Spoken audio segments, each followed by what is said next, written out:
Good afternoon, everyone. I think we're about ready to go ahead and resume. So if you want to get your cup of coffee there or your can of Coke and come on, take a seat, we'll go ahead and get started. So this is the afternoon of day 3, and session 4 is what's up on the agenda, transmission and DER. The sort of focus and the theme of this session is on the interconnection process, which is no longer working so well. If you were here on Monday afternoon, I showed a chart that showed about 750 gigawatts of wind, solar, and storage that was stuck in interconnection queues around the country. And that's not all capacity that was going to be built anyway, but a lot of it is. And it's indicative of the problem that we're facing and that we'll be addressing in the transmission session this afternoon. And to kick us off this afternoon with the keynote for the session is Carlos Rodriguez, the Senior Vice President of Interconnections and Grid Analysis at Invenergy. Carlos is an electrical engineer, 30 years of experience in the power sector, about 15 years of that with Invenergy. He's been involved in the development and electrical interconnection of over 30 gigawatts of generation projects, including wind, solar, storage, and natural gas. He's currently Senior Vice President of Interconnections and Grid Analysis, and his responsibilities include leading and coordinating the electrical interconnections for Invenergy on a global level, including projects in the US, Canada, Latin America, and other parts of the world. So Carlos, let me welcome you to ESIG and turn it over to you. Thank you very much, Charlie. I'm going to share my screen here. Okay. Let's see. Let me know if you can see my screen.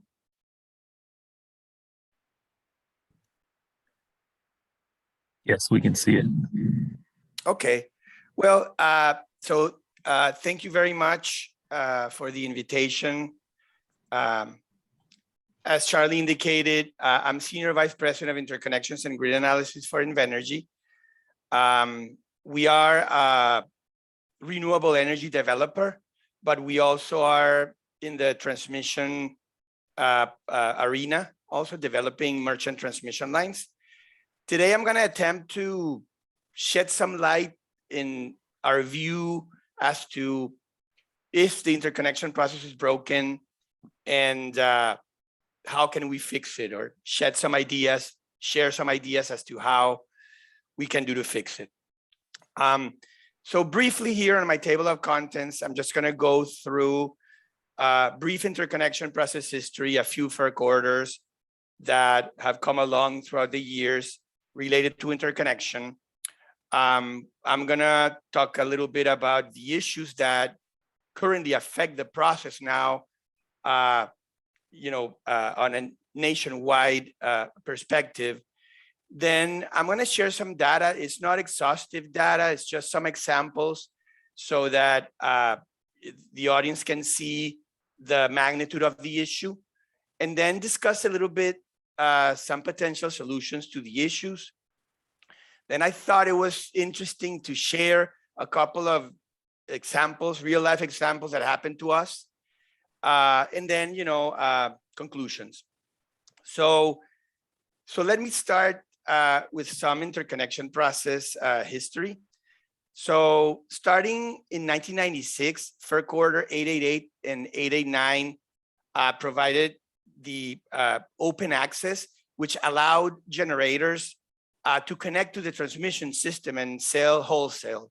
So it was a way, okay, you're a generator, connect to a transmission system, sell your power, comparable to what the utilities would do. However, technically speaking, how do we do this? So each transmission owner, utility, had their own interconnection procedures, their own technical requirements. They were all different from each other, right? Throughout the country.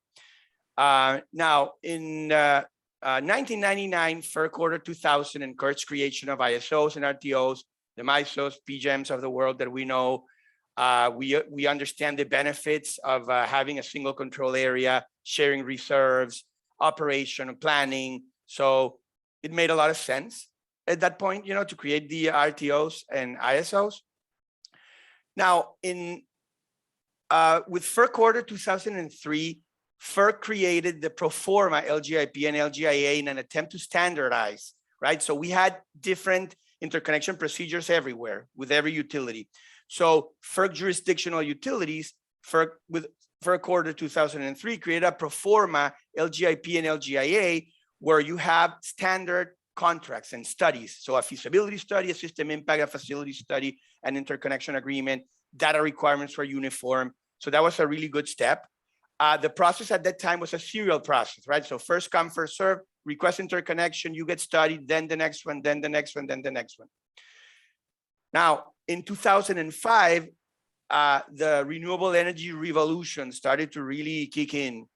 And the number of projects that started to come into the queues were really, really large. Oops, I'm sorry. So what happened in these serial processes that the RTOs and ISOs and utilities were using became basically unmanageable. It was taking too much time. Also, the bar for entry was too low. It was $10,000 for a feasibility study. So it just became completely unmanageable. So, a few RTOs, ISOs, and utilities since then have proposed various queue reforms to speed up the process. Some have worked better than others, but I think that they recognize the need. We need to do something about this. Then with FERC Order 845, I believe that was 2018, I think. So additional reforms, right? So option to build for interconnection customers, interconnection surplus, interconnection where you could install more than what your interconnection agreement indicated if you self-limited your facility. So I can install a 250 megawatt wind farm as long as I limit it to my IA of 200 megawatts. Well, that's fine. So FERC Order 845 was trying to kind of like additional reforms to improve interconnection process. So that has taken us to today. And where are we today? So let's go through the different issues that we as a developer see as affecting the current interconnection processes. One of the widely known one is that studies are taking very, very long. We've seen, cycles of 3 years or even more. Different regions of the country are different, but in general, there's been significant queue delays. The large number of projects that you see everywhere, and then where processes are serial, you have a large number of projects, and you have later withdrawals, then you have to restudy. So it's kind of like a never-ending process. So the other one that we see as developers of renewable generation is the high cost of network upgrades. So now we're seeing, for example, in our studies, base case or pre-existing overloads assigned to a project. So like a backbone transmission project that is like a 100-mile, 345 kV line assigned to a cluster of generators. Or we have also seen transmission lines between scenes of RTOs assigned in an interconnection process. So of course, if you have a 200 megawatt wind project and you get assigned a very large transmission project, basically that sort of kills your project. So that's becoming a real hurdle for decarbonization and renewable integration. The other one that we've seen as an issue is the grid enhancing technologies, dynamic line ratings that can increase the ratings to lines, powerful control devices that can redirect flow, topology control. So all of these technologies that can get more juice out of the system, our experience is that they're not really seriously considered as potential mitigation options by the RTOs and ISOs. We've been through a few exercises in which the technology is interesting, but at the end of the day, it's not seriously considered. And we do believe that these are technologies that are really going to get a lot more juice from the transmission system at a very low cost. The other one is that we get to interconnection agreement. We're going to sign the interconnection agreement, and then we're told that, yeah, you need to sign, but by the way, your affected system study on the neighboring RTO is not completed. Okay, so I know my cost in my interconnection agreement. So what's the cost on the affected system studies? Well, we don't know, but you have to sign the IA or you get kicked out of the queue, right? So that is something that really is impacting us significantly, that cost uncertainty. The other thing that we see is that whenever us generators miss a deadline or we don't provide some data or stuff like that, we're quickly dismissed or withdrawn from the queue, but we don't see any real accountability on RTOs and ISOs for meeting deadlines and timelines. And we do understand that this is complex. There's too many projects, but there has to be some sort of accountability on that side of the fence. The other thing that we see is that the RTOs, ISOs, utilities, the staff, very competent staff, but we feel that given the number of projects, we feel that they're understaffed. So sometimes we don't get timely responses, and really, I think that in many cases they're doing the best they can, but it's just a lot of work that they have, right? So those are the main issues. I just want to show quickly here some data just to get so you get a picture of what this is, right? So this is just an example from MISO, from the MTEP 21. So what is this? 150 gigawatts in the queue in 2021, almost 1,000 projects, 958 projects. So when you see this, you come to realize the magnitude of the activity in the renewable energy queue, right? Most of it being renewables. Now, the other thing data-wise is that if you look at the existing system, then predominantly thermal, right? Installed capacity. But then you see the queues, and the queues are completely the opposite. You see a lot of solar, a lot of storage, a lot of wind. So just imagine from a transmission planning perspective how this is changing all the flows. Flows are reversing, they're going in different directions. So it's a real challenge, right, to plan for this. The other one, this is from PJM, for example, where you can see the study volume and on-time rates. So the green are studies provided on time, and then the pink is studies that are delayed, and then the blue is basically backlog, and then the yellow is basically, okay, for next year, in 2 years from now. So we're starting to see here that this process has become, like really problematic. The other one is the network upgrade costs, right, as a developer. So you see how those costs per kilowatt are going up significantly. This is just an example. I think this is, sorry, I just think that I cannot read this very well, but I think this is MISO West from 2016 DPP to 2017. So starting at like $300 per kilowatt in network upgrades, and now at $1,000 per kilowatt. So roughly, there's an apparent economic breakpoint, and this was taken from this report, the Americans for a Clean Energy Grid. At about $100 per kilowatt, projects are viable, probably a little higher than that. But after that, they start dropping like flies. So basically, these are a ton of projects that basically drop from the queue. And the reasons they're dropping from the queue is that these huge costs a lot of them are just huge transmission backbone upgrades, transmission between RTOs and the seams, so that projects themselves cannot bear the cost, right? Another quick example, look at SPP, almost at $600 per kilowatt in this year. ISO New England, almost $600 per kilowatt too. So these costs are going up really, really fast. So what can we do to improve all this? So the timing issues, right, that I was talking about, all these years that studies take to complete, the large number of projects, the affected system studies. So I think that there are processes that have worked well in the last few years, like, for example, the MISO process. I mean, We just saw almost 1,000 projects in MISO. I think the MISO process is moving.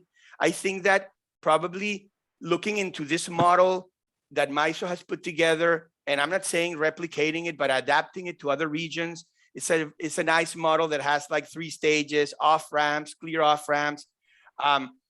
You know, looking at this kind of methodology could probably help in other regions. The other one that we see is we see regions that use like, I don't know, 20, 30 different power flow cases to run their studies. Of course, that becomes very, very extensive work. So, but our proposal is there a way to standardize this? Can we use a peak case, a light load case, a winter peak? Can we limit it to kind of like 3 or 4 reasonable cases and not 50? I think that's one thing that we should look at. Not sure exactly what the right number is, but we should look at this. Then the coordination, right, between the host RTO and the affected system RTO. So what's the queue priority? How can I get into an interconnection agreement with affected system studies that are not even close to being completed, right? So that's you know, an issue that I mentioned before. We feel that we need to increase the number of interconnection staff in RTOs and ISOs and utilities. This is you know, a lot of projects in every region. As I said before, let's try to come up with something to hold RTOs and ISOs accountable for delays in processing the studies. I'm not sure what that would be, but we need to come up with something there. The other one is that we as developers have access to consultants as RTOs do. But I think that many times we could use a third-party consultant to help, to try to help, for example, a facility study that is stuck. Okay, let's hire a consultant. Let's do the engineering, the conceptual engineering. So that's a place where we could help. And then, of course, avoid, by all means, serial interconnection processes. I think that for this number of projects, they don't work. Also, this is on the timing side, right? Now on the large cost, this huge cost that we're getting assigned in our interconnection studies, that we're getting, that we were talking $1,000 per kilowatt, $500 per kilowatt. Can we please consider grid enhancing technologies, dynamic line ratings and power flow controls and series compensation and those kind of things that we feel that are not being seriously considered? I think these devices that are widely used, for example, in Europe, can really reduce congestion, can really reduce the cost of upgrades. I think we need to give these technologies a fair shot with the other conventional upgrades, because we'll be surprised how much cost they save. This is something that to us is very important to promote. The coordination, right, between the interconnection process and the transmission expansion process. They look like they're in silos. You know, they're operating, we feel like, probably independently. We don't feel that the outcome of an interconnection process is input to a transmission expansion process. Like, okay, where's the interconnection process going? Where is it? Where's the solar and the wind and the renewables? Okay, it looks like we need a backbone system to integrate all those renewables. Like, for example, when those studies were done with CRES or the MVPs or the priority projects. So can we look at that and coordinate those processes better so they can feed each other? Then again, can we consider the grid enhancing technologies, the advanced conductor technologies? That's another one, right? So there's these conductors that, instead of being ACSR, that have the heavy steel conductor, well, they're carbon core now. So they're very light, 20% of the weight. So you could put a lot more aluminum, and then you can double the capacity of the line with basically the same weight. So you can reconductor a line and not even touch the towers. So we need to look into these things, grid enhancing technologies, advanced conductors, and this will provide also more cost certainty to us, the developers, at time of IA execution. All we need at IA execution is certainty in cost and timing. And this is something that we feel that we probably don't have today. Now on the other one is the cost allocations. Okay, costs are very high. So, but who pays? Who pays? Well, right now, generator pays. So participant funding, generator pays for everything. So, but are we the only ones who benefit? Well, load benefits, right? New lines, additional reliability. So is this right that the generators pay for 100%? I think we need to look into this. Also the backbone systems, as I said before, are being assigned consistently. Backbone systems in RTOs, in the seams, assigning to generation clusters. Shouldn't this be part of a transmission expansion plan if there was a better connection between the interconnection process and the transmission expansion process? We could see a GIP trend or GIP triggered backbone upgrade being part of an expansion plan. But then again, there's also different ways to do things, right? For example, for a generator, okay, you're breaking a line, you're connecting to the line, 3-breaker ring bus, well, you pay for that. That's an option. You pay for that, no, TO doesn't pay, generator pays. If there's an upgrade downstream, well, maybe the TO can pay for that one. Some relay upgrades at the remote end or some reconductoring.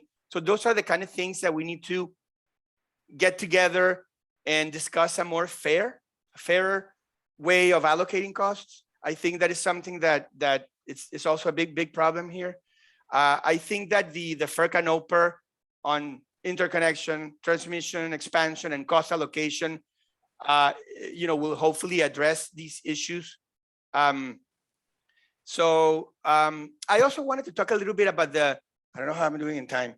Let me speed up here. So I also wanted to talk a little bit about the distributed energy resources because it's intuitive, right? DRs are next to load. So yeah, they're feeding the load. They're going to unload the transmission system. That's great. So can they help with all of this? But then my question is, are we modeling DRs really in the transmission planning and interconnection models? How are we aggregating them? Do we have models? I mean, they're everywhere. Do we have a model to aggregate them everywhere? Have we developed scenarios that okay, are they seasonal? How do they work? How are we going to include them in the transmission expansion plan? If there are high penetrations of DRs, right, low short circuit ratios, does that affect stability? I think that, in my view, I think that the modeling of the DRs in the transmission expansion or interconnection, even interconnection models, is not, probably needs more work and better coordination. Just as we need coordination between interconnection and transmission expansion, then we need to add another one. Let's coordinate the distribution one too, because they're all interact together. So yeah, a lot of work, but to me, in order to better understand how DRs can help, we need to do that. Then a couple of quick examples here. We've been tender an interconnection agreement with significant uncertainty in cost because the affected system study had not been completed. And as I said before, but how are we supposed to sign this if we don't know the cost? Well, sorry, it's not our process, the affected system process, sorry. So then, I mean, it's really tough for us. The other one is that, hey, RTO, we have this really nice grid enhancing technology that is all power electronics. It has no moving parts, no mechanical parts, no tap changers like a phase shifter, a power flow control device. I mean, can you look at this? Because we think that this is really going to be, it's scalable, smaller footprint, cheaper. And then well, yeah, it looks interesting. Yeah, no, definitely. But this is something that we need to study more. We need to do a pilot, I mean, these are the kind of things that we need to push more, because these are the kind of solutions that are going to save a lot of money and optimize the grid. So just to close real quick here, real quick summary. So we need to really address all these issues with real urgency if we want to decarbonize the economy and achieve renewable integration. Let's look at, on the timing issues, let's look at processes that have worked. Let's try to adapt them in other places. Let's try to simplify the calculations and the scenarios. Let's have better coordination between the plans, interconnection and transmission expansion, so we don't get backbone system assigned to us, to generators. And let's discuss a better way to allocate costs, right? Or a fairer, a way that is more fair to allocate costs instead of assigning 100% of all the costs to the generators. And I think that's it. Thank you very much. Hopefully I'm still on time.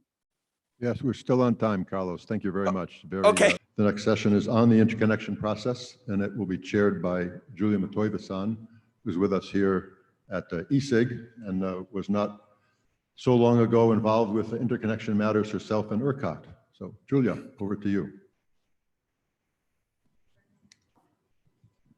Thank you, Charlie, and thank you, Carlos. I think Carlos provided excellent introduction to the next section, so I'll just, save time and we'll continue talking about interconnection process.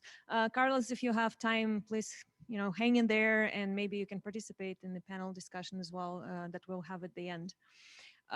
So to continue this topic, we have invited speakers from different areas of this issue. And so we'll have a presentation from NERC, Inverter-Based Resource Performance Subcommittee on the interconnection process. It's a subgroup in the subcommittee that's looking into this issue already. Then we have a perspective from system operator from the interconnection process perspective, and then OEM from Vestas, and then finally perspective from Ferc. So without any further ado, I introduce Dr. Jens Boemer. He is Principal Technical Leader in Transmission Operations and Planning Group in the Power Delivery and Utilization Sector at EPRI. He leads EPRI's strategic research on integrated transmission and distribution planning and operations, including projects on the grid integration of large-scale renewable and distributed energy resources with focus on power system stability issues. Jens, take it away. Thank you so much, Julia. I hope the video and the sound are okay. And Charlie, I really liked your wordplay that we are resuming this session here. So I noticed that. I also want to remind everyone, as Julia already correctly said, this is a presentation summarizing work from the NERC Inverter-Based Resource Performance Subcommittee. It used to be the working group. And so now it's the IRPS, and we have to change all of our email distribution lists. Before I go on, Julia, can you hear me okay? I assume. I'll see your slides. Yeah, thanks. Okay, so also a couple of acknowledgements, but also disclaimers. Obviously, I'm presenting this here on behalf of the NERC subgroup, but the perspective is my own, and there may be some stakeholders in this subgroup that do not fully agree to everything that is laid out here, even though it seems to be the consensus lines. I also want to make clear that this is not a formal opinion of NERC or any of its subcommittees. We may touch upon some of the IEEE standard association related projects. And again, this presentation does not reflect the IEEE's official position. And some of the standards I may mention are either approved and unpublished, or they are still unpublished completely and in the making. So anything can still be somewhat up for change. And finally, I would like to acknowledge support from the Department of Energy for various of these activities. So we heard from Carlos why we are here. Today's interconnection process is kind of under challenge with backlog and long processes, maybe even some lack of technical standards, and certainly a high diversity of processes, which makes it more difficult for developers around the country to effectively move their projects through the interconnection queue. There's also a very different level of detail in terms of the models and studies that play a role in these processes. And not every ISO or transmission planner has automated the process and the impact assessments related to it. So in case you're interested in getting an overview more on the processes, less so on the technical aspects, you can access this public deliverable here in order to get a little feeling. But this is just half of the equation, because we are also here since there have been some reliability issues with inverter-based resources. You're all very well aware of these reports and the underlying disturbances. You probably also are aware of the latest Odessa disturbance report, but what's really important to point out there is that for the first time, that NERC report calls for more than new guidelines. They actually go farther and talk about how there may be a need for potential revisions or even new reliability standards and further action. So that's the part of the process and improvements that I would like to focus my presentation on. And I would like to also acknowledge that besides myself, Alex Shattuck, who is going to present here after me, is our co-lead in this particular subgroup. Just as a reminder, very high level, stealing some nice illustrations from the ESIG wiki based on a Sandia report. This is an overview on the Ferc LGIP, where you have a feasibility study that is really limited to power flow analysis and looking at the POI of a new generation request. You have the system impact study, which is really at the heart of the reliability impact assessment, including short circuit and stability analysis. And then you have the facility studies, which are to have the purpose to estimate costs of the equipment, engineering, and construction work. They are also intended to identify the electrical configurations, and what's mentioned are transformers, switchgears, meters, and so on. I'm not sure how much the focus of that study at this point has been on the plant design itself, specifically the specific plant design for a specific interconnection request at a specific site. So what we've also kind of wonder is whether the way that the procedures are intentionally kept open at this point, as we all are aware of, cost savings and, competition between different entities and also for commercial reasons, we really need to make sure that we are not losing the bigger picture of interconnecting these new plants at the cost of compromising potentially the bulk system reliability. So that's really the core question that we are trying to focus on here in this subgroup among the efficiency. So the purpose of the subgroup is to address the challenges with the interconnection process. The idea is to lay out a recommended framework for how the transmission entities should be executing the process, but also what needs to be done on the generator owner or developer side to run this smoothly. And second, to then identify potential gaps in the existing LGIP and maybe even LGIA in terms of improvements so that sufficiently detailed, especially plant level performance conformity assessment using also modeling could be performed. And the end product is a NERC reliability guideline that we expect to be published as a draft in the next couple of months. So the core question is not only how to improve process efficiency, but also to maintain reliability. Both go hand in hand as we're trying to transform the power system towards more inverter-based generation. Now, we have very limited amount of time here in today's presentation. We do have 3 core recommendations for which the first one is a paradigm shift towards IBRs becoming the good citizen, which could mean to integrate a minimum set of IBR capability, even prior to using that capability throughout the lifetime of the project. That is not in the focus of today's presentation, but I would love to explore that a little bit further tomorrow in the ESIG reliability working group.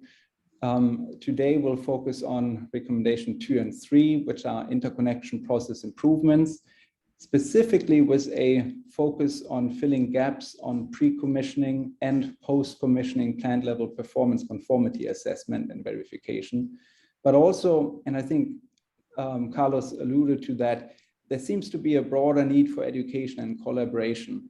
And in my mind, and I think in the mind of this subgroup, we look at this process more as a continuous and iterative collaborative learning process that involves performance requirements, plan level modeling, and model validation. So let's actually look at the process today. Anything in blue is pretty much an existing piece of the process. I'll highlight some red bold, some challenges and potential gaps in red bold fonts. And I may also mention TIRs, which stand for technical interconnection requirements. So you have these steps from interconnection request over feasibility study, impact study, facility study. At some point, the plant gets constructed and then it gets commissioned. Now, with regard to the interconnection request, even though often models for a given plant need to be submitted in that first step already today, many of those models may be insufficient or may just not be appropriately configured for the specific interconnection request at a specific point of interconnection. Also, not all ISOs or RTOs may have sufficient technical interconnection requirements itself. They may either have some gaps, or maybe they are not clearly defined, or maybe they are not fully agreed among a whole set of stakeholders. So that kind of makes it sometimes difficult really for the developer to know what to expect. And in the feasibility study, there seems to be some limited amount of screening for especially the need of certain type of models that might be needed in the system impact study step. So not everywhere you may need to study with EMT models. You might not even have the full data set of the grid in EMT modeling domain available, but in some areas, this might be very important. So right now, it's often unclear whether dynamic or especially EMT studies would have to be done. And then in the impact study, even though models have been submitted, and often those are positive sequence stability type of models, they're not necessarily sufficient or site specific. Maybe they're generic, maybe they are using generic parameters, maybe they use user-defined models, but then still with generic parameters that are not appropriate necessarily for that particular connection point. And very, very often we learned from the discussion in this subgroup, what is modeled does not represent necessarily the plant design itself. So the next step, the facility study, seems to have some very limited assessment of the actual IBR plant that is going to be built and whether it is conform with the technical requirements in the first place. And even though this step is executed, often design choices are changed afterwards, after the study is completed, despite the fact that those design changes might impact the results from the system impact and the facility study. So there are a couple of things that really stand out, and what we would like to focus on here is an area about the gaps regarding the pre-commissioning and post-commissioning plant level performance conformity assessment and verification. So what is important to understand in that context is that there are different types of verifying a plan's conformity with the requirements.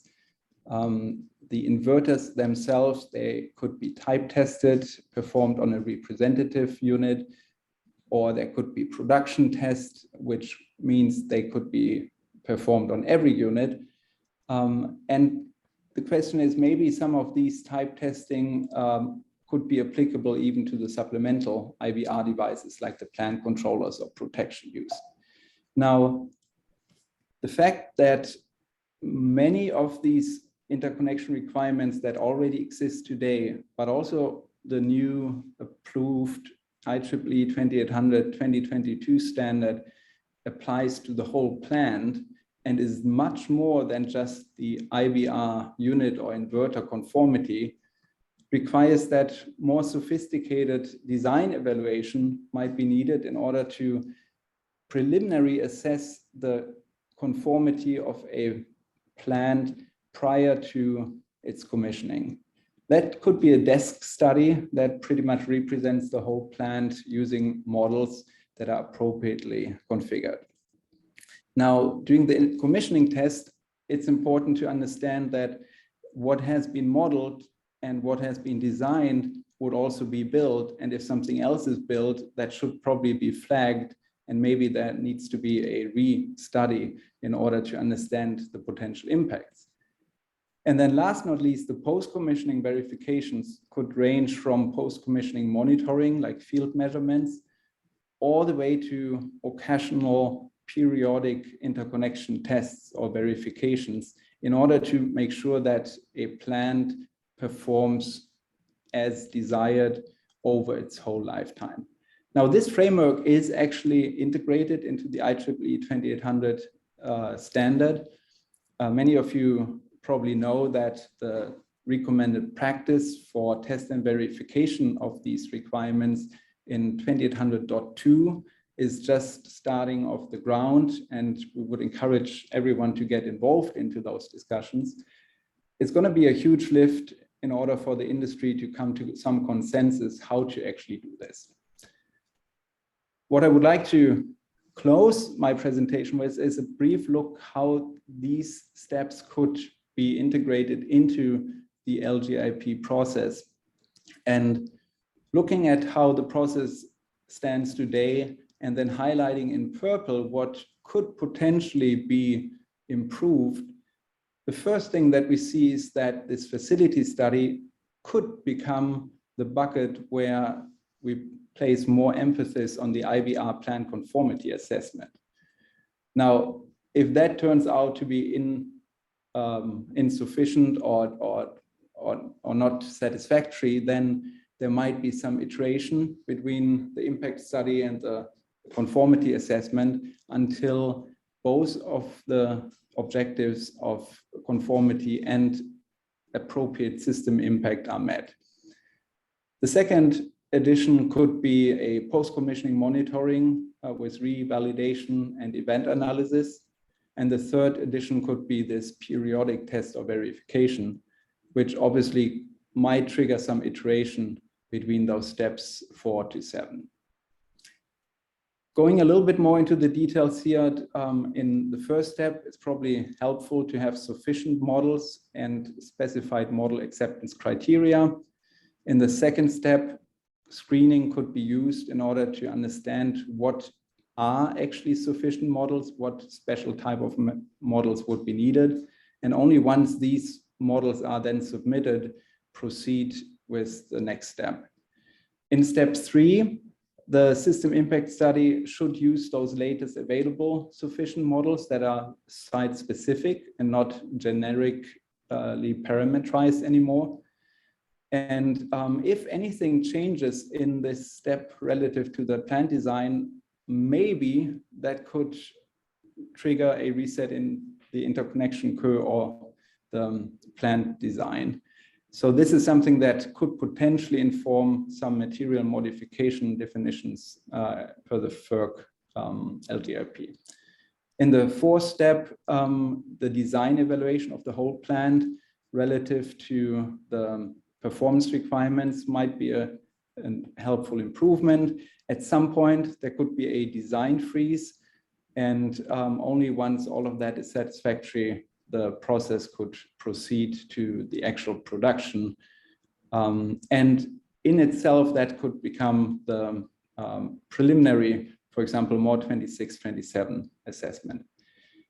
During the construction and then at the commissioning, an as-built evaluation might help verify that what was studied is also installed.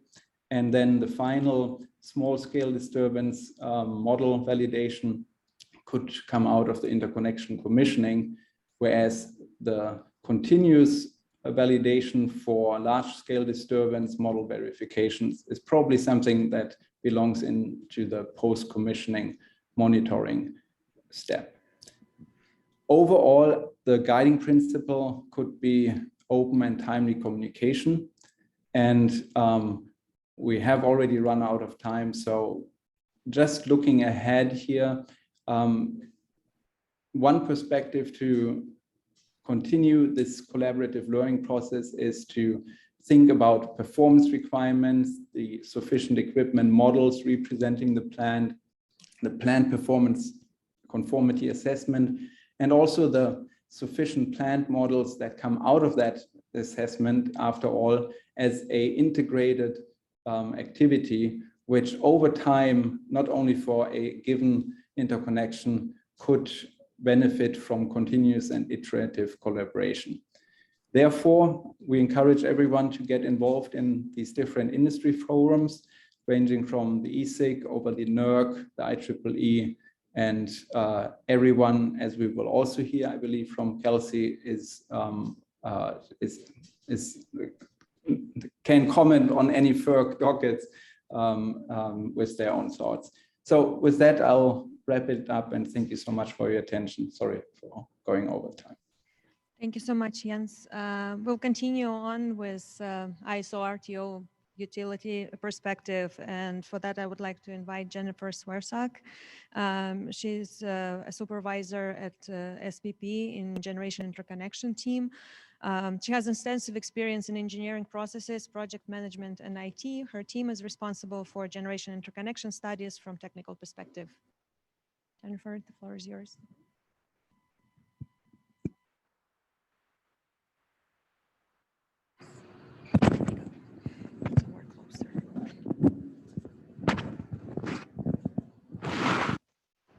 How's that?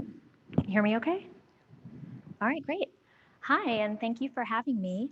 I work at Southwest Power Pool in their GI study department, and I'm going to give an RTO perspective. So as our previous presenters described very well the process, RQ provides a process for planners and developers to submit requests. And then what SPP does is validate, perform analysis, and provide reports that say, these are the upgrades that are required in order to connect those new generator requests. We do that all the way through the generator interconnection agreement. And at SPP, we've had quite a bit of renewable penetration, so we'll talk a little bit about that. And then in my team, when we're talking about what we do day to day, we are talking about the queue now as the backlog, which is our current environment, and then script, what we plan to do in the future when we're caught up.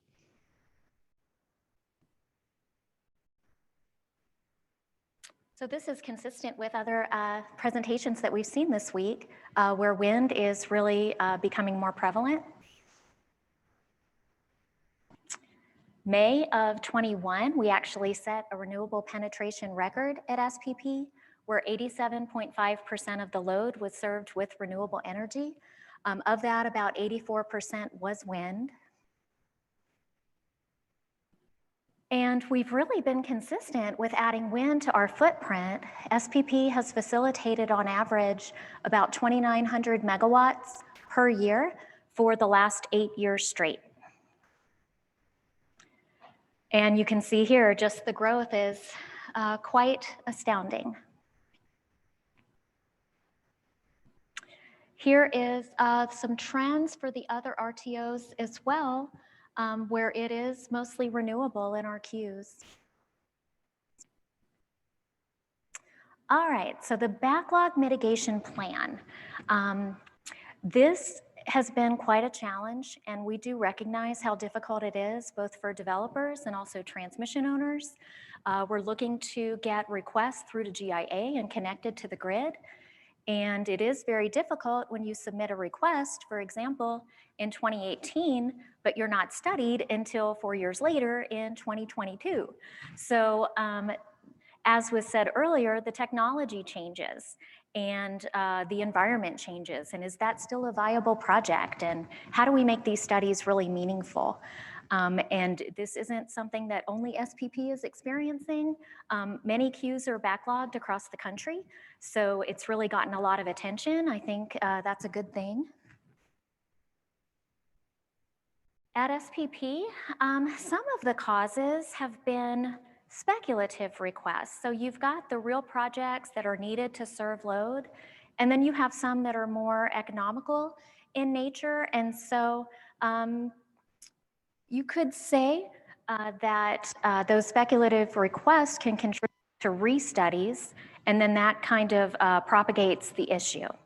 For example, in 2015, we had withdrawals that led to 10 different restudies, and those restudies take 2 or 3 months apiece.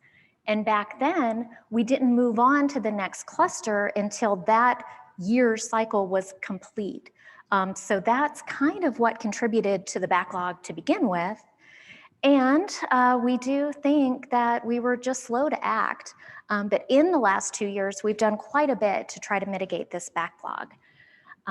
Here are some strategies that our stakeholder group really focused on to come up with this plan to clear our backlog.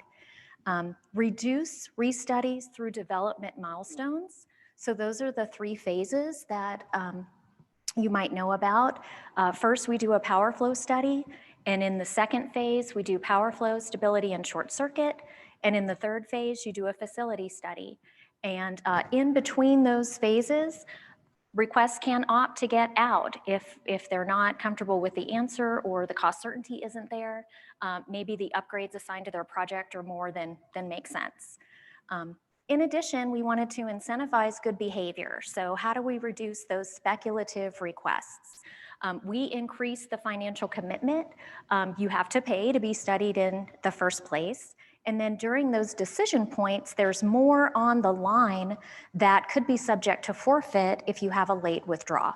So we're trying to incentivize the behavior that helps everybody. And then finally, to simplify and reduce study timelines. In just a moment, I'm going to talk about some of the technology that we've added to try to speed up our study process and accelerate the backlog. All right, so when we talk about the backlog at SPP, we're talking about 5 different clusters, and we intend to study 4 different studies. So the 2018 is the first backlog study where we started our phase 1 March 15th. So we are now in the backlog actively. Once it gets through decision point 1, we can start the next study's phase 1, and we were allowed to combine an 1802 study with a 1901 cluster. Following that, the 2020 cluster study will be performed, and then the 2021 study will be performed.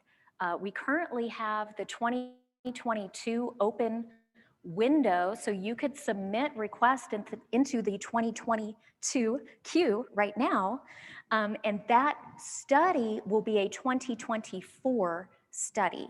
And so given all that information, our estimate is to complete the backlog, and that means that we get to the 2021 cluster study no later than December 31st of 2024. All right, so here's what's really different. We've had the 3-phase since 2019, but we used to do just 1 cluster at a time. And so what we're all trying to adapt to is having more than 1 study going on at various stages. So 17.1-2, that means we've had 2 restudies of that 17.1 cluster. It's in the third stage, which is the facility study. We have our 17.2, which is in phase 2 currently. And like I said, we just kicked off phase 1 of the 2018 study. So quite a lot to keep up with. I can imagine if you had projects in each queue, that's really quite a lot of information and decisions that have to be made. So really, we've done some rapid improvements just in the last 2 years. Model and group reduction was really big. You heard Carlos talking about having so many models to look at.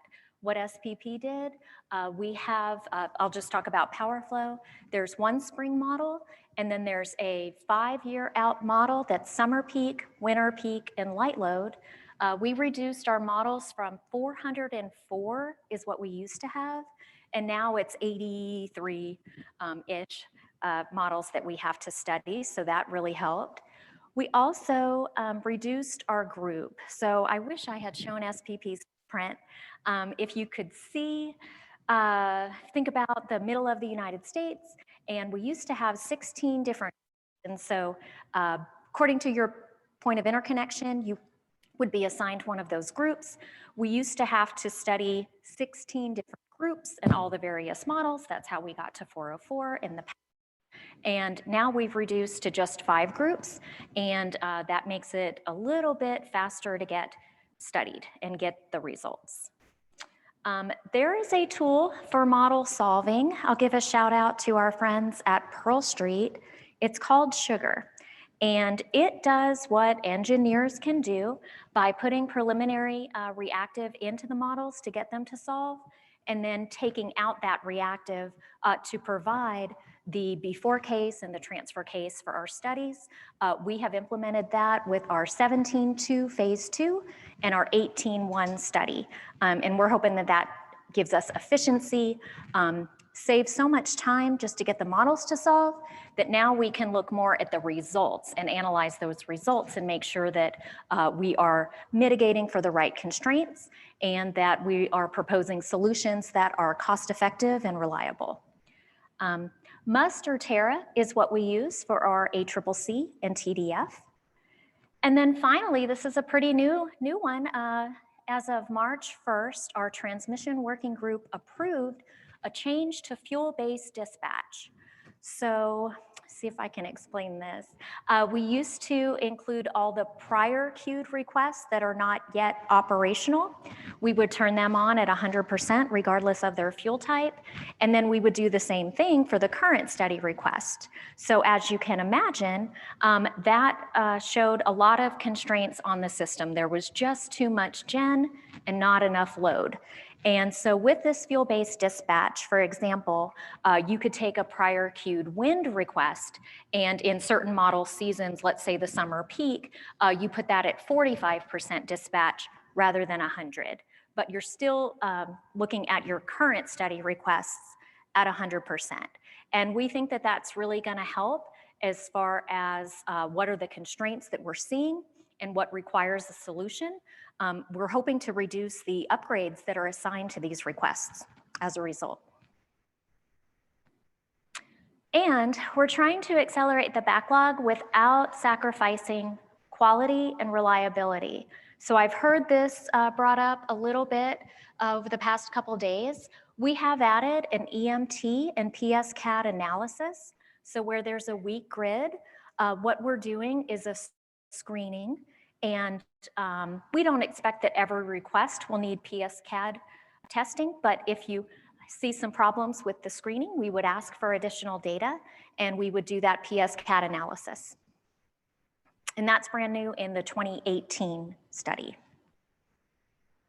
All right, so now we get to look into the future a little bit. The year is 2025 and our backlog is caught up. So now what? SPP put together a team that's called the SCRIPT, Strategic and Creative Reengineering of the Integrated Planning Team. So we're very member driven. We had a very diverse group just like this come and say, what do we want the future studies to be? And how do we better meet our customers' needs?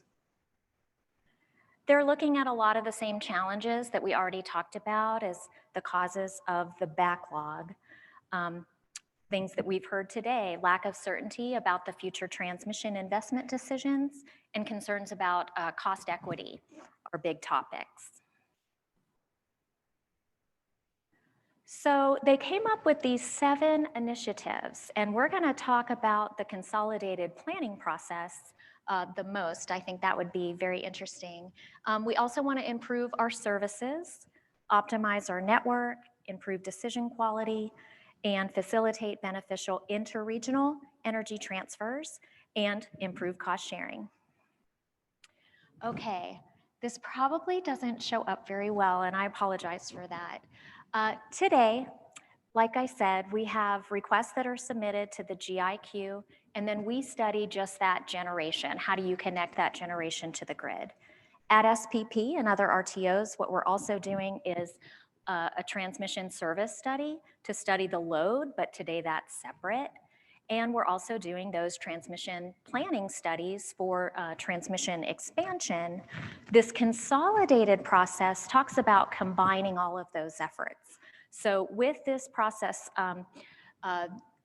number 3, services, pre-screening tools, and information. This is really new. So prior to submitting a request, what a developer or planner would get from us are some models and also historical information about the point of interconnection. And there are transmission hosted capacity tools that would kind of let you know, hey, here's a good area that there could be some freed up capacity, and that would help with better project submissions from the beginning. And from there, we are going to use a common model. So whether you're looking at transmission or load or generation, we'd have that shared model where we come up with needs that serve all of those needs and a holistic transmission portfolio. And that's really where that cost allocation comes into play. How are we going to share these costs regionally and have more fair cost sharing? So these are those tools that I mentioned, specific to services with that POI data and the transmission capacity tool, definitely looking at cost sharing, just to reiterate that. All right, that really is all I had today. Want to take questions at the end? Okay, thank you.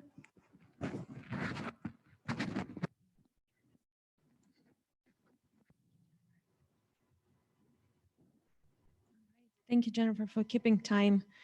We move on to Oem Perspective, and for that we have Alex Shattuck on the line. He's currently working at Vestas Wind Systems as a modeling subject matter expert for North American region. His focus is on dynamic modeling of Vestas plant controller and turbines in order to ensure stable operation when connected to the grid. Alex also takes part in numerous industry-related activities and presentations in order to advocate for more reliable grid through better modeling practices. And as you heard from Jens, he is also co-leading that subgroup in NERC IRPS. Alex, the floor is yours. Good afternoon. So let's just get right into it here. A lot of the other presenters kind of danced around the main part of the session here, but I'll just go ahead and say it right out front is, the interconnection process is just broken here, especially when we consider grid reliability. To explain that a little bit, we can kind of go through what the high level goals are for each of the participants in the process here. And then maybe that'll kind of support why, the focus really isn't grid reliability here. So the main purpose of the interconnection process, let me start my timer, sorry, is, to get as many resources connected as possible. Right now it's IBRs mostly. The ISOs and the TSPs have their motivations, they need to meet the renewable goals that they've set for themselves. They're responding to political pressure, milestones and things like that. Developers, their motivation is to build and operate or build and sell as many resources as possible. Consultants are a huge part of the industry here, as they're doing, the bulk of the work here. There's just not enough staff at the other level. So consultants are really kind of carrying the brunt of the study work for most of the whole process. And really their motivation is to do their studies, to do them as they were scoped, and to do them efficiently. And that's about it. You know, they really have to stick to their scope and other, you know, motivations that they have internally. And, you know, OEMs like us, you know, we want to sell them. You know, we want to sell wind turbines. We want to get as many of ours in the market as possible and up and running as possible. And what that does here is, you know, none of these are, I mean, the ISO TSPs, you know, they're responsible for grid reliability, but as far as this process is concerned, you know, they're kind of at the whim of the rest of the players here. And, you know, none of these motivations for developers, consultants, or OEMs really on a high level and in, you know, really general broad strokes, none of them are, let's keep the grid super reliable.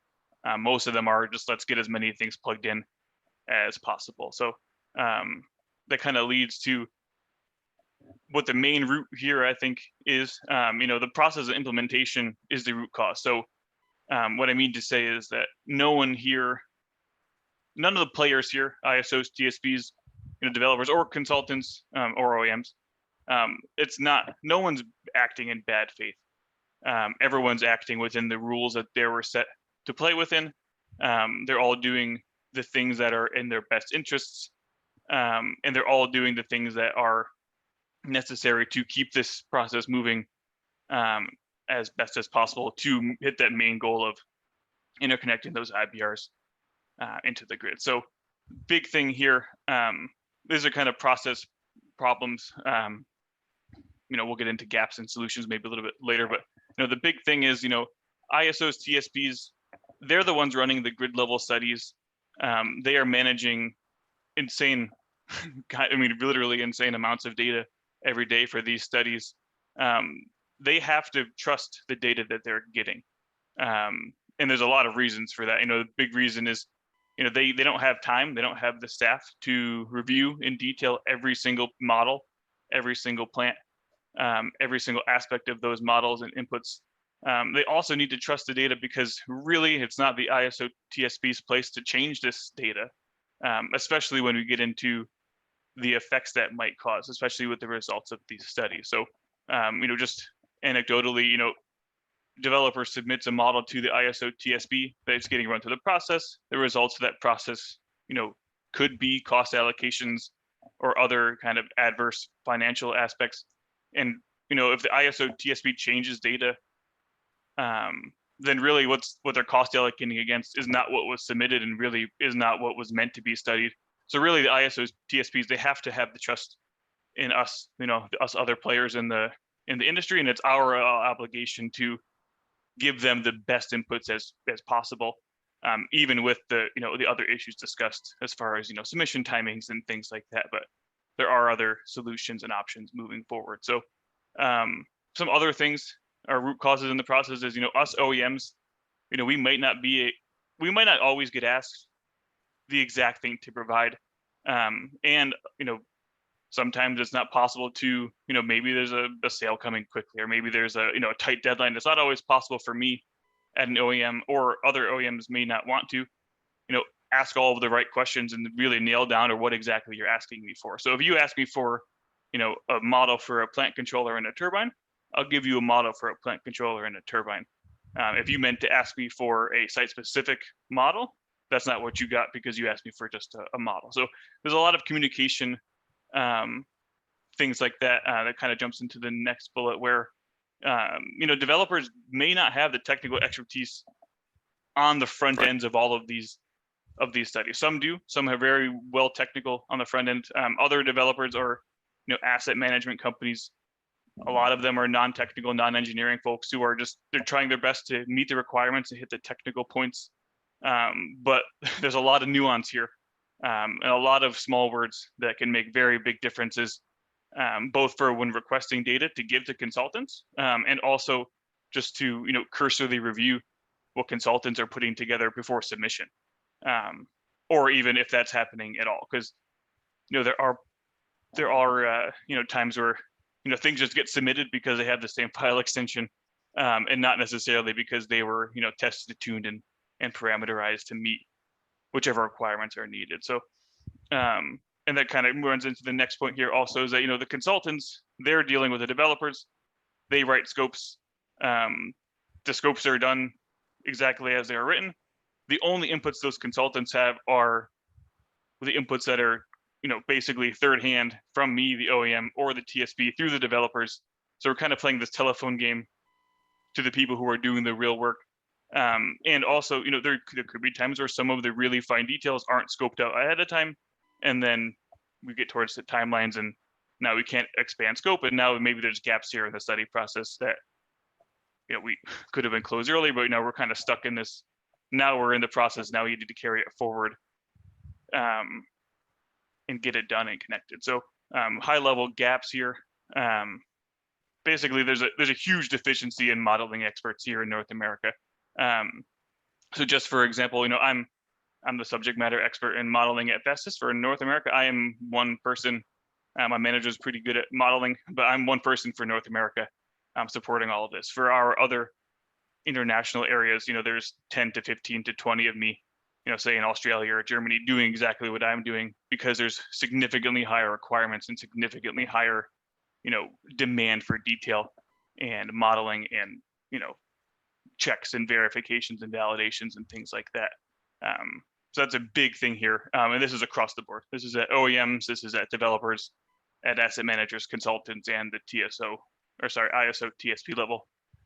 There's just not quite enough knowledge here in the industry in North America to really carry through all of the ambitions that we're pushing for. That's kind of a big pushback Jens and I get in a lot of our meetings is, we'd love to do that, but we don't have the staff. Or we love to do that, or it's going to be extraordinarily expensive to make a process and get those people up to speed. So that's a really big and probably the driver for this, just across the board. And we can really work to mitigate that in the future. But first thing comes with, processes and checks and balances, because the only way we're gonna justify adding, many more staffs or many more processes just because of the time and money commitment to that is there's got to be regulation. There's got to be real life consequences for not doing it. Otherwise, we're not going to do it because you're never going to get approval for any of those upgrades and knowledge base or staffing or anything like that. So I can keep talking about that, but we'll move on. So, there's the big other thing is that there's really few tangible consequences as we speak for submitting poor data, as long as the data responds well. So just anecdotally, there are a couple, there are occasions that I've seen. I used to work at the New York ISO and in the consulting world before joining Vestas, so I've seen it kind of at each step here. But there are cases where, a model is submitted because the developer knows that it's going to look good, even though it might not be exactly what's going to be installed. There could be parameters that get changed to make the data look good. Because really, if I'm an engineer in the consulting world, I'm an engineer at the ISO TSP. If I run that study and everything looks great, especially if I'm at the ISO and there's 500 machines and all the plots look good, I'm really not going to ask any questions unless the data looks bad. So if all the data looks good, there's a really good chance that that model, that plant just skates through the entire process without any scrutiny or anything because nothing went wrong to trigger any sort of investigation. So that's another big thing that we have a problem with here. So the other one is, business and political goals usually have a higher priority than grid reliability. That's not to say that anyone's acting in a bad faith or, neglecting grid reliability, but, if I give a developer a model in a study and I say, hey, this is 90% good, but, it takes 2 more weeks to get 100%, but their deadline's tomorrow, that 90% model is going to get submitted to hit their deadline and keep themselves in the queue, than it is to do it perfectly right and perhaps miss or get bumped out of the queue or something like that. This also carries into things like, if I'm a developer, if I am an ISO or someone, do I want to trigger myself a material modification with the risk of getting kicked out of the queue? Usually for business decisions and things like that, the goal is to not introduce risk. So usually, you don't really, no one's going to say, sure, I'm going to take the risk of getting bumped out of the queue after I've spent 2 years in it to do a sensitivity study. That's that pretty much never happens. And the last one here is, scope blindness. So usually to do all of these studies, especially when the inputs are to the ISO TSP, there's a lot of parties here. There could be a project owner, could be an asset manager and a developer, all of them working together with consultants. All of these people have scopes to track the work between each other. And there could be some scope blindness where each of them is handling one piece of the pie, but maybe some ingredients are missing in between all of them handling. Maybe everyone thinks someone else is handling something or vice versa. And it's kind of, this really introduces areas for gaps in scoping and scope. I call it scope blindness.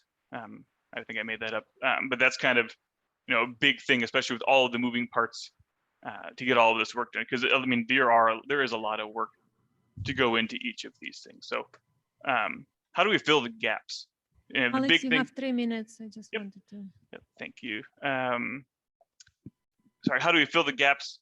Basically, is we need more knowledge in the industry, and we need better data. So participants in the interconnection process should have a thorough understanding of what's being studied, why it's being studied, and the inputs and how they affect the results. So really knowledge of the whole process. If I'm an engineer working on a model and I just start tuning stuff to make pictures look good, how does that affect the rest? That my study looks good, but are those things going to get put back into the product?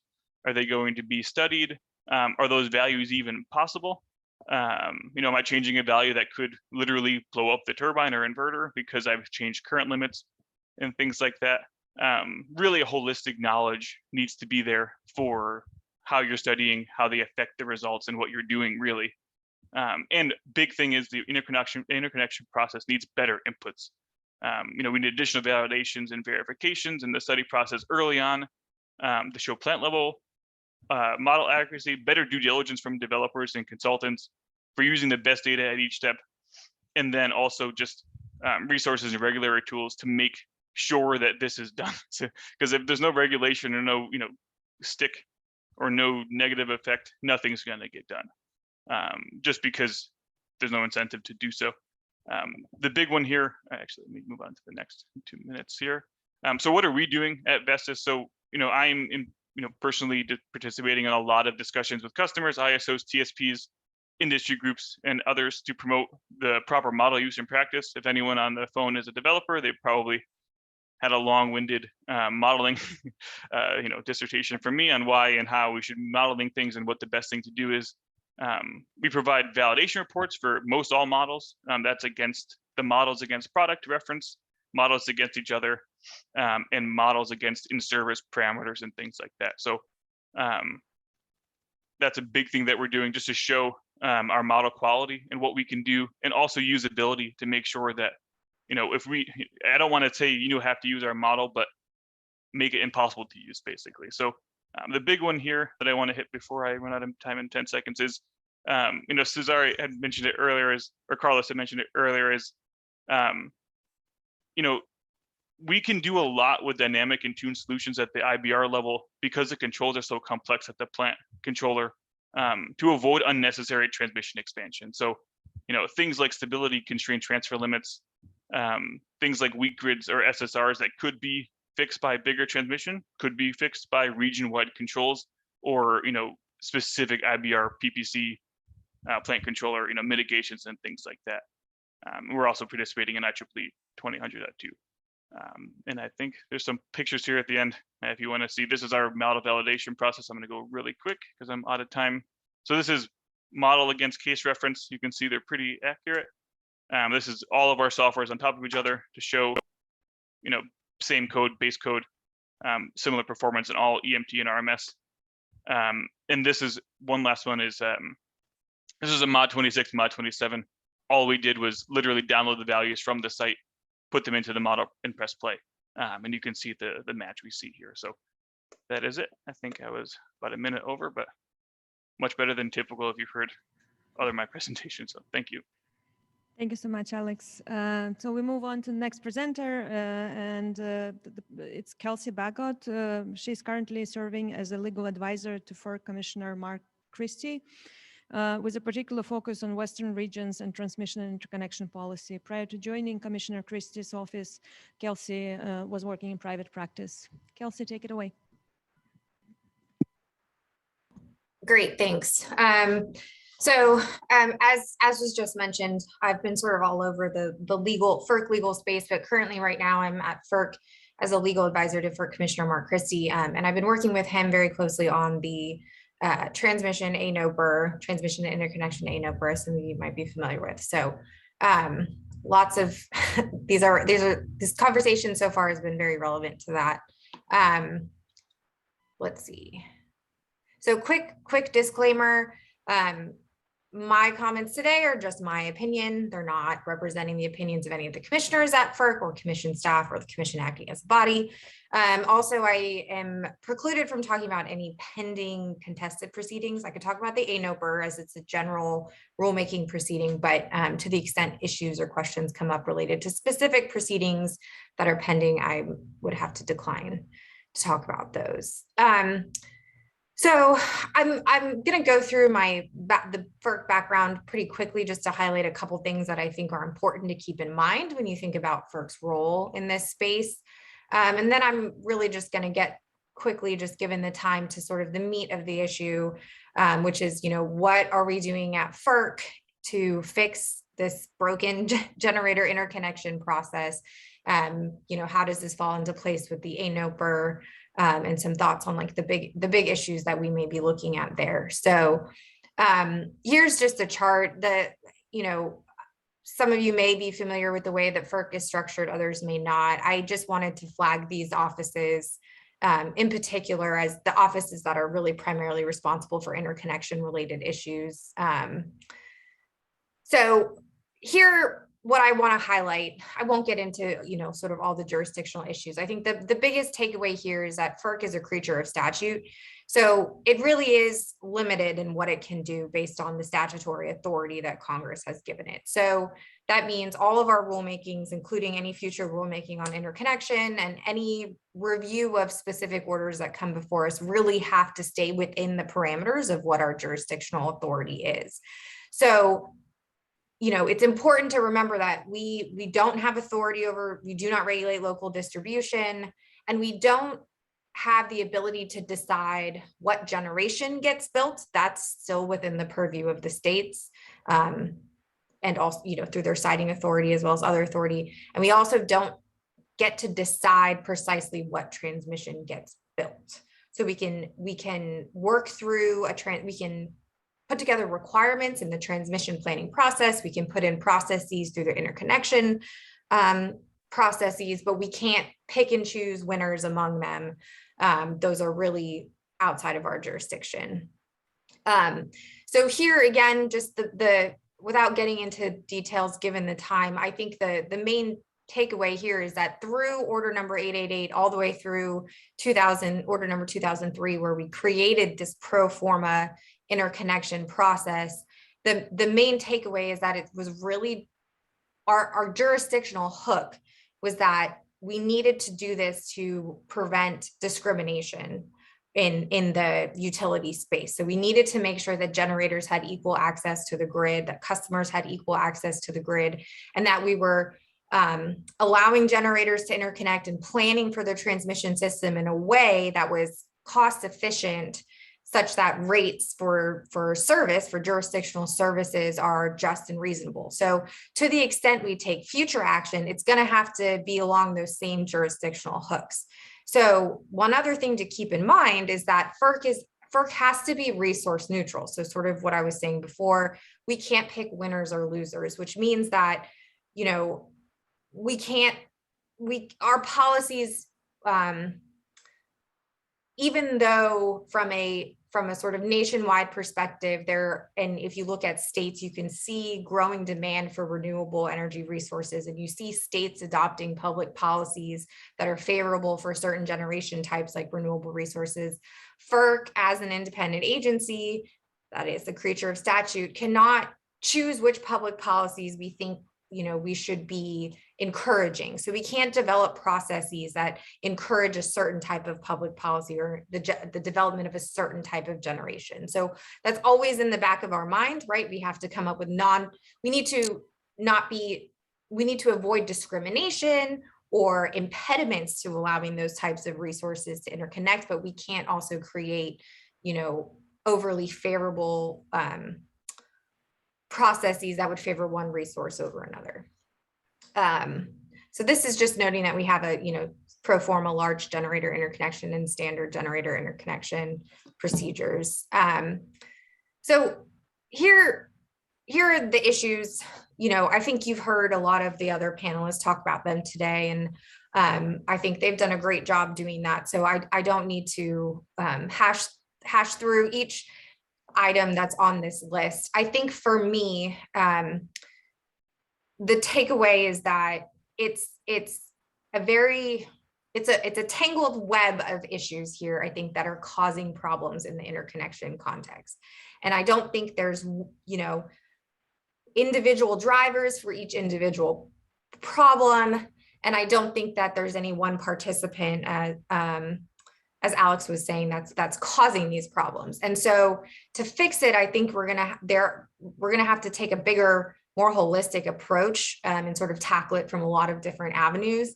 And I think, one of the bigger holistic issues that we really need to consider is the interrelationship between the interconnection process and the transmission planning process.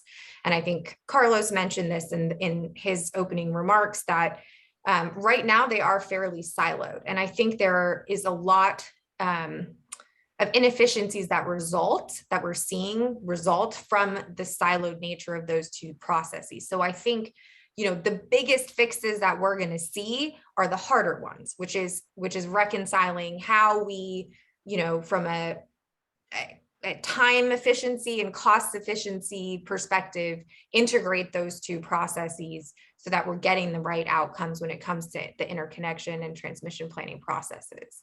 So as has been mentioned, in July of last year, Ferc took a first step at working through some of these issues, and it issued an ANOPR, an advanced notice of proposed rulemaking on interconnection and transmission issues. And this was essentially recognizing all the problems that we've been talking about today, throwing out some ideas on how we may go about as a commission helping to solve these problems, but largely it was seeking comment. So seeking comment from anybody who wanted to come in and propose ideas, propose potential solutions, identify additional problems.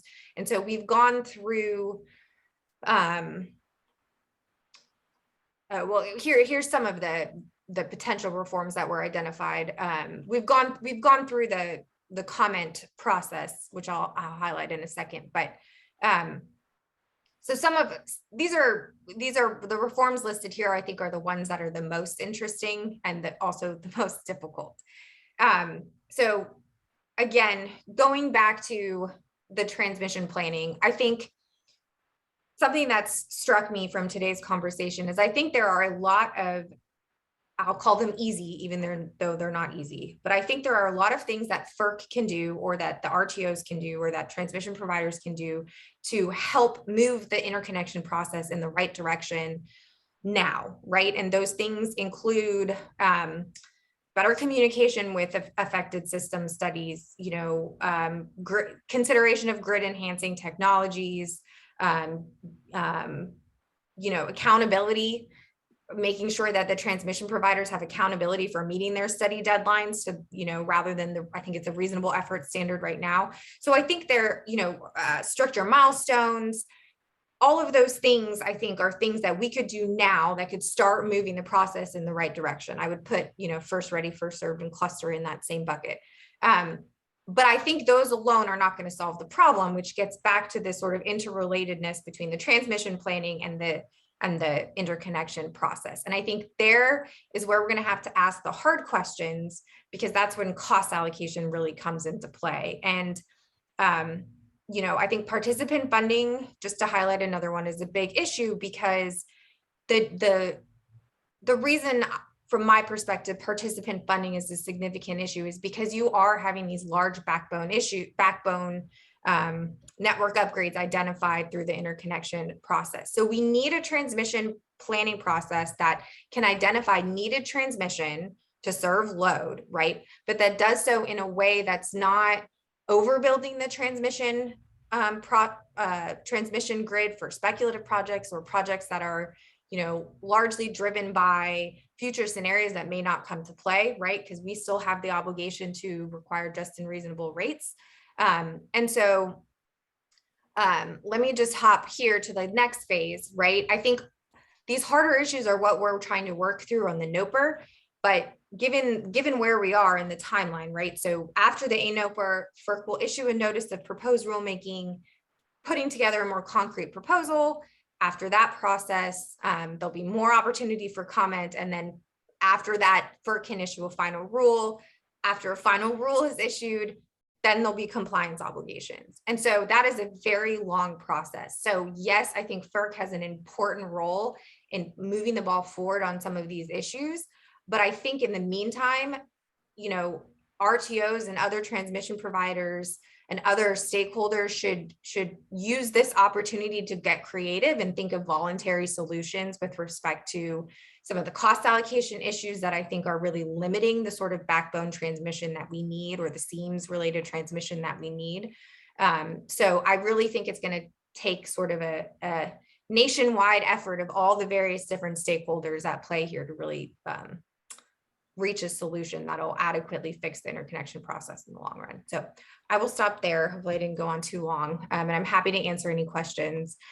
There's my contact information, so you can always reach out to me anytime. And I also threw in, just so you have it, a staff level contact that deals with interconnection related issues, who's also a good person to reach out to if you ever need to talk to someone at FERC. Right.